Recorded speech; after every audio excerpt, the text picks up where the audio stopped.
বিসমিল্লাহির রহমানির রহিম। আজকে কথা বলবো ফ্রোজেন শোল্ডার বা অ্যাডহেসিভ ক্যাপসুলাইটিস নিয়ে।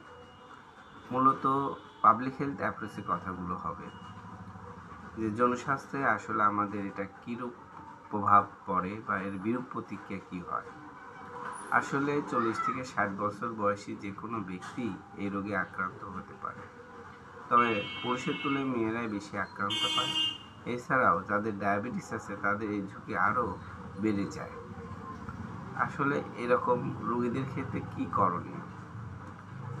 এক্ষেত্রে করণীয় হচ্ছে মুভমেন্ট, অর্থাৎ রেঞ্জ অফ মুভমেন্ট ঠিক রাখা। একটা ফ্রোজেন শোল্ডারের রোগীর মনে রাখতে হবে যে এই শোল্ডারে কী কী মুভমেন্ট আছে, এই মুভমেন্টগুলো প্রত্যেকটা রেঞ্জ অফ মুভমেন্ট বজায় রাখতে হবে।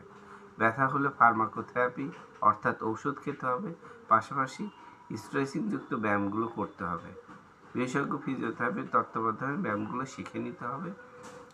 এছাড়াও আমাদেরকে জনসচেতনতা তৈরি করতে হবে, কারণ পাবলিক হেলথে এর প্রভাব অনেক এবং ক্ষতিকর প্রভাবগুলোর মধ্যে রয়েছে, যেমন কর্মক্ষমতা হ্রাস করে।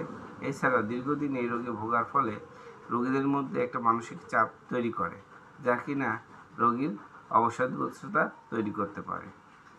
এর জন্য আমাদের মধ্যে সচেতনতা জরুরি, যাতে আমরা প্রাথমিক পর্যায়ে একজন ফিজিওথেরাপিস্টের শরণাপন্ন হয়ে ব্যায়ামগুলো শিখে নিতে পারি এবং তা প্রতিনিয়ত করার মাধ্যমে আমাদের এই ফ্রোজেন শোল্ডার থাকাকালীন সময়েও শোল্ডারের রেঞ্জ অফ মোশন আমরা বলবৎ রাখতে পারি। আশা করি বিষয়টা সকলে বুঝতে পেরেছেন। ধন্যবাদ।